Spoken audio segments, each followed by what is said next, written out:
মুসলিমদের সঙ্গে ইসরায়েলের অঘোষিত যুদ্ধের কোনো শেষ নেই।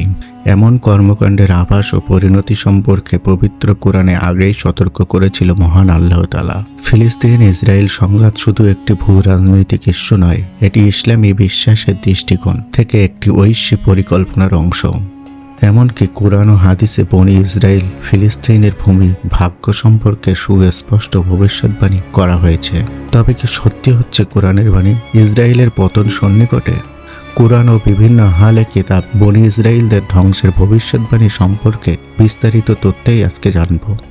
ইহুদিদের গ্রন্থ তৌরাত, আর সেই তৌরাতে রয়েছে লানাতুল আকদেসামিন, যার অর্থ অষ্টম দশকের অভিশাপ। এই শব্দগোষ্ঠটি আসলে তৌরাতের তালমুদ থেকে এসেছে। এই ভবিষ্যৎবাণী অনুসারে কোনো ইহুদি রাষ্ট্র 8 দশকের বেশি টিকবে না, এটি ভেঙে যাবে। তবে ভাঙনের কারণ বাহিরের কোনো শক্তি নয়, বরং নিজেদের মধ্যেকার জাতি উপজাতির কোন্দল। ইতিহাস এবং এই ভবিষ্যৎবাণীকে সমর্থন করেছে, কারণ কিং ডেভিড হাসমোনিয়াম রাজত্ব ছাড়া আর কোনো ইহুদি রাজ্য 80 বছরের বেশি টেকেনি। বর্তমান ইসরায়েল রাষ্ট্রটি 1948 সালে প্রতিষ্ঠিত হয় এবং 2028 সালে এটি 80 বছর পূর্ণ করবে। যদি তৌরাতের ভবিষ্যৎবাণী সত্যি হয়, তাহলে 3-4 বছরের মধ্যে ইসরায়েল রাষ্ট্রটির পতন ঘটতে পারে। ইতিহাসের পাতায় বারবার বিতাড়িত, অপমানিত এবং ধ্বংস হয়েছে বনি ইসরায়েল। তাদের অতীতের পাপ, নবীদের হত্যা, ফিতনা, ফাসাদের জন্য আল্লাহ তাআলা তাদের উপর কঠিন শাস্তি প্রেরণ করেছেন। এই শাস্তির বর্ণনা কেবল ইতিহাসে সীমাবদ্ধ নয়, পবিত্র কোরআনে স্পষ্টভাবে উল্লেখ রয়েছে। সূরা বনি ইসরায়েলের আয়াতসমূহে আল্লাহ তাআলা বলেছেন, বনি ইসরায়েল পৃথিবীতে 2 বার বিশাল ফ্যাসাদ সৃষ্টি করবে। প্রতিবারই আল্লাহ তাদের বিরুদ্ধে পাঠাবেন তার কঠোর ও শক্তিশালী বান্দাদের, যারা তাদের চরম পরাজয়ের স্বাদ দেবে।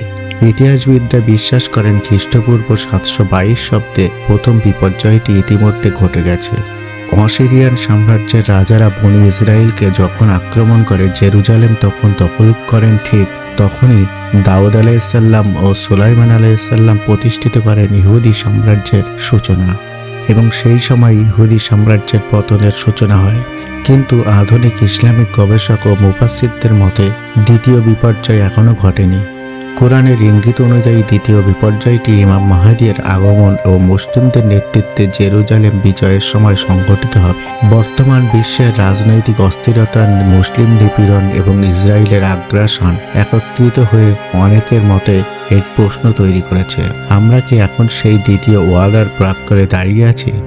আবার কোরআনের বনি ইসরায়েলের 4 আয়াত এবং 8 আয়াতে স্পষ্টভাবে বলা হয়েছে, তোমরা পৃথিবীতে 2 বার বিশৃঙ্খলা সৃষ্টি করবে, অতঃপর আমি কঠোর বান্দাদের তোমাদের বিরুদ্ধে প্রেরণ করব। তারা মসজিদে ঢুকে পড়ল এবং মুখমণ্ডল বিকৃত করল। আবার যদি কারো, তাহলে তাই করব। আজকের দিনে যেখানে বনি ইসরায়েল বা ইহুদি রাষ্ট্র রাজনৈতিক, সামরিক, অর্থনৈতিকভাবে শক্তিশালী অবস্থানে রয়েছে, কোরআনের এই বার্তা মনে করিয়ে দেয় যে যদি তারা আবারও সীমালঙ্ঘন করে, তবে আল্লাহর পক্ষ থেকে পুনরায় আঘাত আসবে। এটি হতে পারে সেই দ্বিতীয় ওয়াদা, যার বাস্তবায়ন, যা এখনও অপেক্ষামান। এছাড়াও আল্লাহ তাআলা সূরা বনি ইসরায়েলের 6 নম্বর আয়াতে বলেন, অতঃপর আমি তোমাদেরকে তাদের বিরুদ্ধে বিজয়ী করলাম, তোমাদেরকে ধন সম্পদ, সন্তান সন্ততিতে সমৃদ্ধ করলাম এবং সংখ্যায় দ্বিগুণ করে দিলাম। বহু মুফাসসিরদের মতে এই আয়াতটি এমন ভবিষ্যৎবাণীর দিকে নির্দেশ করে যে ইসরায়েল আপাতদৃষ্টিতে বিজয়ী হলেও চূড়ান্ত বিজয় মুসলমানদেরই হবে। বর্তমানে ইসরায়েল সামরিক, প্রযুক্তি, অর্থনৈতিক, রাজনৈতিক প্রভাবে অনেক শক্তিশালী, কিন্তু এই শক্তির পেছনে রয়েছে দম্ভ, জুলুম এবং আল্লাহর বিধান অমান্য করার প্রবণতা। কোরআনের ভাষা থেকে বোঝা যায় মুসলমানরা একসময় তাদের উপর বিজয়ী হবে। আল্লাহর সাহায্য, ধনসম্পদ, জনশক্তিতে শক্তিশালী হয়ে উঠবে। দমনপীড়নের এই চক্রের অবসান ঘটবে। বর্তমান বাস্তবতায় যদি ইসরায়েল প্রভাবশালী, তবে আল্লাহর দেওয়া এই প্রতিশ্রুতি আমাদেরকে আশ্বস্ত করে যে তাদের পতন একদিন হবে, আর সেই বিজয় হবে ঈমানদারদের পক্ষেই। হাদিসে বলা আছে, কিয়ামত আসবে না যতক্ষণ না মুসলমানরা ইহুদিদের বিরুদ্ধে যুদ্ধ করে তাদের হত্যা করবে। এমনকি ইহুদিরা যদি পাথর ও গাছের আড়ালে লুকিয়ে থাকে, তবু পাথর বা গাছ কথা বলে উঠবে, হে মুসলিম, হে আল্লাহর বান্দা, আমার পেছনে একজন ইহুদি লুকিয়ে আছে, এসো তাকে হত্যা করো। কেবল গারকত গাছ একথা বলবে না, কেননা তা ইহুদিদের কাজ। এই হাদিসটি অত্যন্ত শক্তিশালী এবং সুস্পষ্টভাবে নির্দেশ করে যে শেষ যুগে এক মহাযুদ্ধে মুসলমানরা ইহুদিদের বিরুদ্ধে বিজয় অর্জন করবে, এমনকি প্রকৃতি মুসলমানদের পক্ষ নিয়ে সাহায্য করবে। পাথর ও গাছ পর্যন্ত কথা বলবে যাতে ইহুদি লুকিয়ে না থাকতে পারে। তবে গারগত নামক বিশেষ গাছ ইহুদিদের পক্ষ নেয়, যেটিকে আজ ইসরায়েলি সেনা ক্যাম্প ও স্থাপনাগুলোর চারপাশে ব্যাপকভাবে রোপণ করতে দেখা যায়। বর্তমান বিশ্বের দিকে তাকালে দেখা যায় গাজা, পশ্চিম তীর এবং মুসলিম জনগণের প্রতিরোধ, সেই সাথে আন্তর্জাতিক ইসরায়েল বিরোধী মনোভাব ক্রমেই বাড়ছে। কুরআন ও হাদিসের ভবিষ্যৎবাণী অনুযায়ী ইসরায়েল একটি অস্থায়ী রাষ্ট্র, যার পতন অবশ্যম্ভাবী।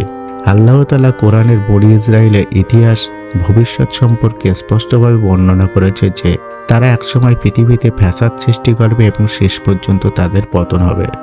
সূরা বনি ইসরায়েলের এক আয়াতে বলা হয়েছে, ইহুদিরা যদি দুইবার ফ্যাসাদ সৃষ্টি করে, যার পরিণতি হবে তাদের ধ্বংস। এদিকে ইসলামী ঐতিহ্য অনুযায়ী মুসলিমরা একদিন জেরুজালেম ও ফিলিস্তিন মুক্ত করবে, কিন্তু হাদিসে বলা হয়েছে এই মুক্তি হবে ইমাম মাহদীর আগমনকালে বা তার পরবর্তীতে, যখন মুসলমানরা ঐক্যবদ্ধ হয়ে ইহুদি শক্তির বিরুদ্ধে লড়াই করবে এবং ফিলিস্তিনকে মুক্ত করবে। ইসরায়েল এখন যতই শক্তি ও আধুনিক প্রযুক্তির মাধ্যমে বিশ্বে দাপট দেখাক না কেন, এই দুনিয়ায় তাদের দম্ভ বেশি দিন টিকবে না, তাদের পতন অবশ্যম্ভাবী।